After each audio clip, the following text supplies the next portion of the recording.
Museum is a place where time does not matter. Looking at the artifacts, we are experiencing the most vivid and exciting moments of history.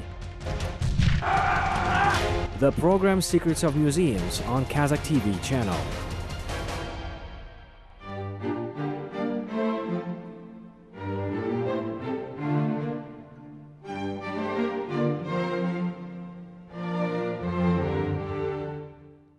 There's nobody in the world who can say he does not like old photos. Antique yellowed photos can for a long time rivet someone's attention.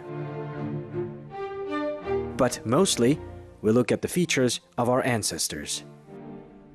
Do we differ from them, or do we look like our ancestors? Is it necessary just to change hairstyle and clothes? What story can old photos tell us about?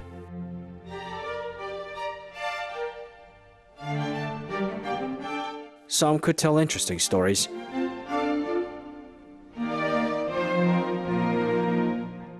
The events with which certain photos are connected are so fascinating that some feature films can be based on them.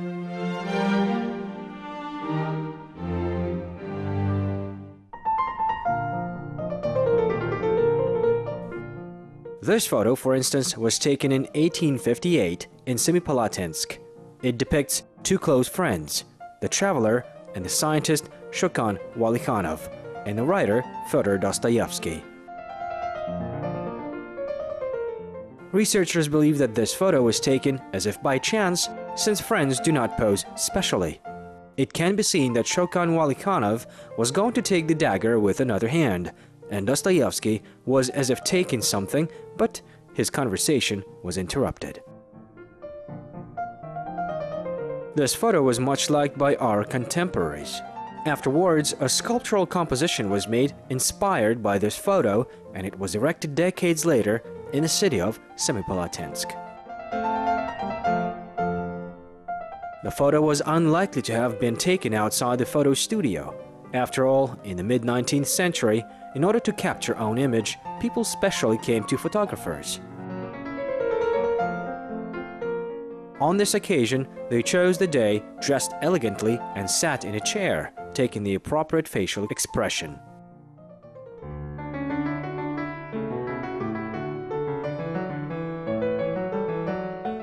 It's hard to say why Walikhanov and Dostoyevsky were photographed so natural. Maybe it was the merit of a photographer. After all, in that period, only true artists could be engaged in photography, and the craft itself was classified as a scientific activity. We know little information about those people who in the 19th century were involved in photography in Kazakhstan. Who was interested in people standing behind a wooden box covered with a black cloth.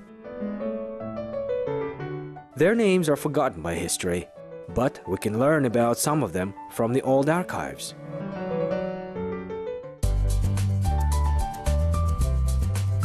The name of the photographer who had taken the legendary photo of Walikhanov and Dostoyevsky is known. The photographer was Abram Laban. He had found a whole dynasty of photographers who lived and worked in Kazakhstan. His camera is kept in the Museum of the History of Almaty. In the middle of the 19th century, Abram Laban moved to Semipalatinsk from Tomsk Governorate. This fact played a huge role for the culture of Kazakhstan. After all, this person will later take photos of all distinguished persons of our country. Thanks to Laban's works, we presently know how our great ancestors looked like. For instance, Abay Kunanbayev, Shokan Walikhanov, Jambil Jabayev.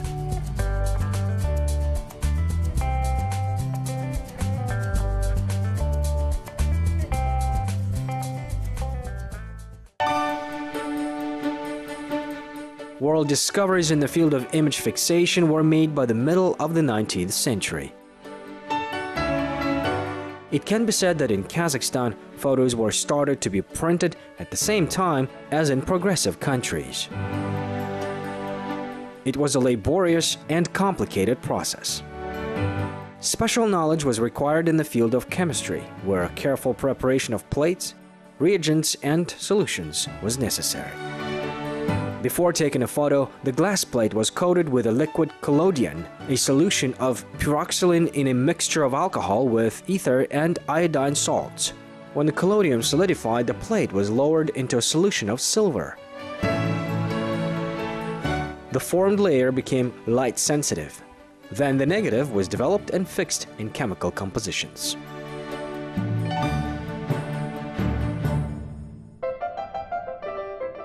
French inventor Joseph Nicephore Niepce improved the camera obscura and in 1826 got the first recorded image called View from the Window at Le Gras.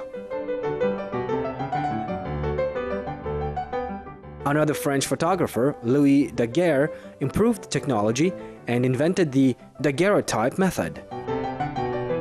By 1840, the world saw good quality photos. This is the view from the window of Louis Daguerre. This is the first selfie of Robert Cornelius, a lamp manufacturer. Here's the first photo of the moon with the help of a telescope. And the first ever photo from the war zone.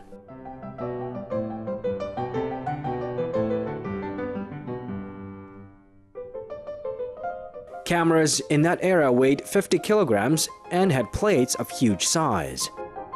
English scientist John Herschel reduced the weight of a camera by 10 times. Thanks to this, by the middle of the 19th century, the age of photo began in the world.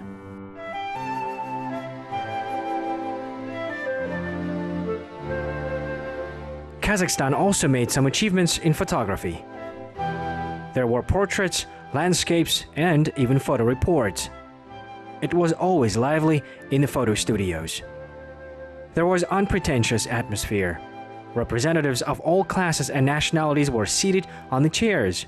Men were wearing costumes or expensive chiffon, and women rich silk dresses.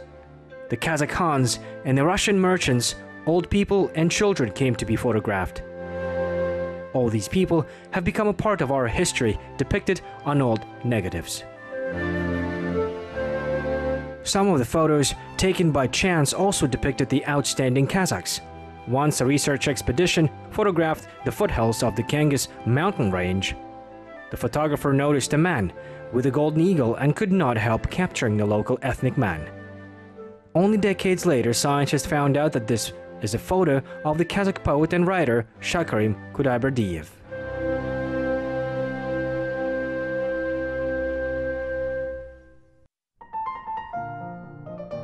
And here are rare photos of the city of Verny, presently Almaty, taken by Pavel Laban, the son of Abram Laban. His cityscapes still admire and cause nostalgia, the old streets, manors, gardens. These rare images today present us an idea of what Almaty was like before the devastating earthquakes of 1887.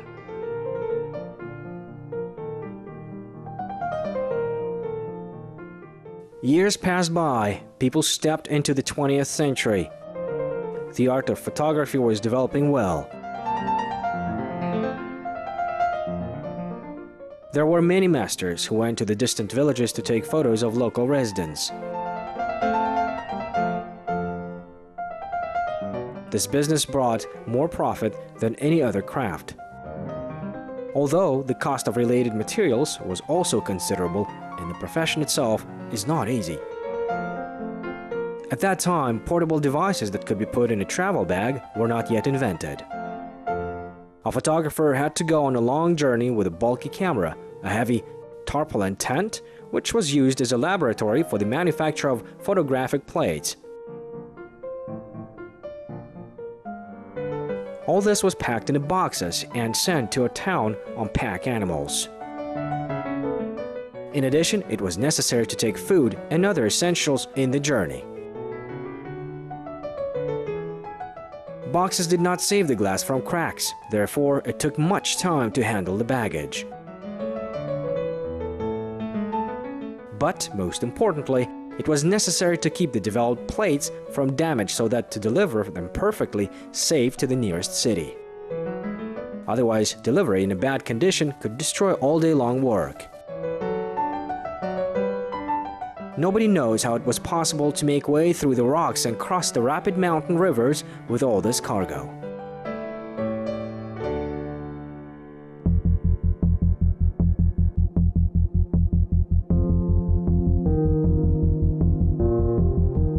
A surveyor, Yuri Popov, immediately realized that photography can benefit good profits if take this business seriously. By the beginning of the 20th century, he had some savings which allowed him to purchase a camera and all the necessary equipment. Having lived with the Kazakhs all his life, knowing the Kazakh language and all local customs, he went on a journey to the villages to take pictures of noble and rich people.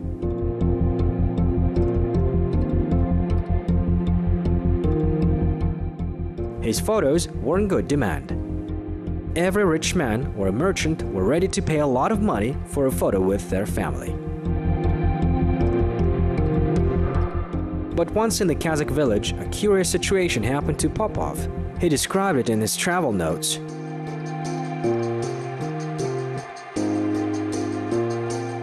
The local Han began to ask Popov to teach his son the art of photography. He told that the young man was deeply involved in the mystery of copying the images. Менің де мына ұлым өсіп келе жатыр. Сол ұлымды сен үйретші сол фотоаппаратқа. Мен саған ақысын берейін. Yuri Popov would be happy to teach the little Khan the art of photography, but he had run out of all photographic plates, and it was a long way to bring them from the city. Popov began to explain to the Han that he could not give lessons. At this point, trying to explain the reason, Popov stopped and began to wave his hands to find an analog of the word plate in the Kazakh language. There are no necessary details for the camera, he said, and pointed to his belly. A faint smirk appeared on Khan's face. The photographer only then understood what it meant. Then the Kazakh spoke to him in Russian. "Do not take trouble, dear. Explain scientifically. No plates or reagents." The photographer was stunned. "Although we live far from the center, we are educated people," the Han continued. "Do not worry, we will provide everything for you in the morning." Where will they get the plates by the morning from? Popov wondered. They will not be able to bring anything overnight unless on a plane. But an hour in the morning is worth 2 in the evening. In the morning, Popov already received a box full of everything needed for photography: plates and chemical reagents.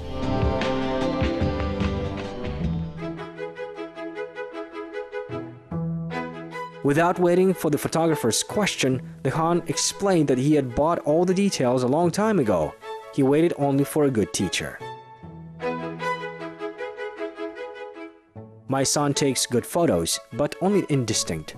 Maybe you need to work with the exposure," the Han added, patting the stunned photographer on the shoulder.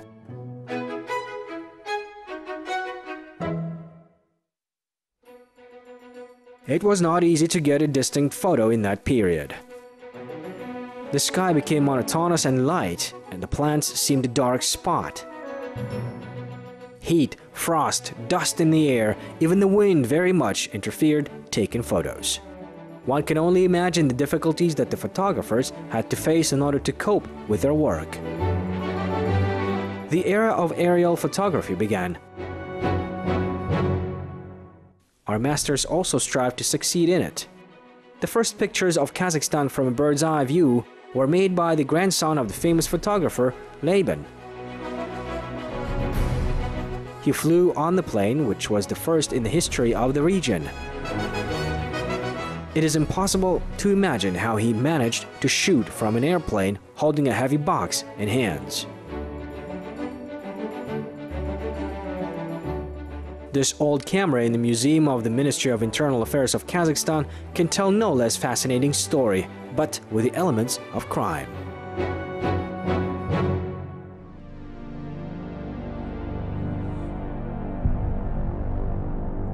In the 20s of the 20th century, a young employee, Berkutov, entered the service in Turkestan Criminal Investigation Department. He did not have any experience, but he had an old-fashioned camera, which he always took with him. Berkutov said that he learned his business from the German old man. Then the old man presented his camera to Berkutov, who could use it for the benefit.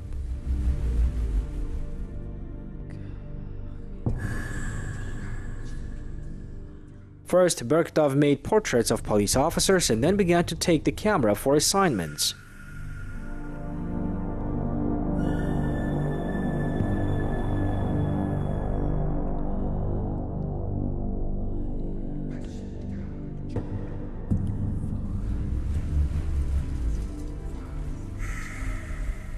If there was a murder or a robbery, he tried to take a photo of the crime scene. His colleagues only mocked him.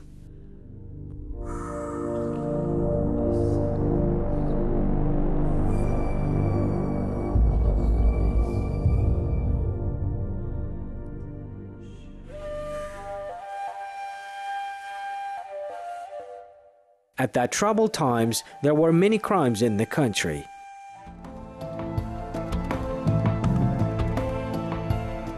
Police had to deal with foreign drug dealers, and there were enough criminal cases among the local population. The police officers worked simply. They were successful if they caught a criminal in hot pursuit. If there is no criminal, no case was closed. There was not enough time for personnel to bring all the investigations to the end. But Berkutov tried to work following the rules, collect evidence, take photos of all objects. Although he was unfortunate with the photos.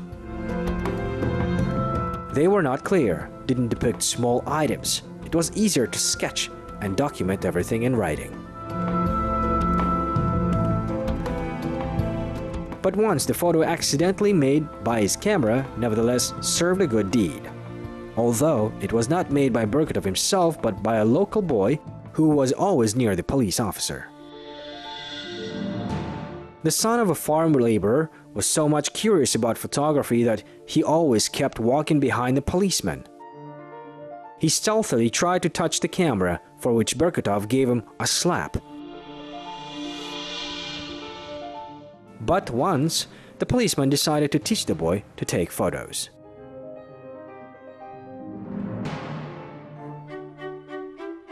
They chose the side from where the side wall of the executive committee got into the frame and prepared to shoot.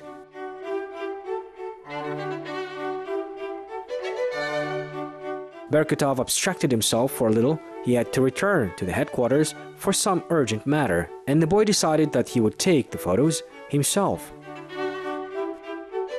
Neighbor boys came running and began to pose for the small photographer. At the end of the work, the boy took the camera and went to look for his teacher.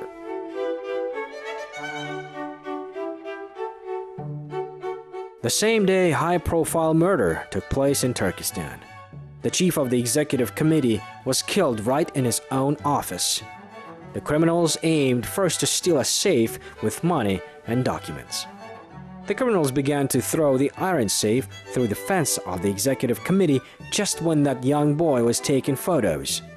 The bandits didn't pay attention to the boys, and probably they didn't understand what they were doing. When the photo was developed, it depicted a lot of details to identify the criminals. Soon, they were seized. From that time, no one mocked Berkutov and his camera anymore. The boy became a local hero, and the camera was later exhibited in the museum. This episode formed the basis of a children's book, after which a feature film was subsequently produced.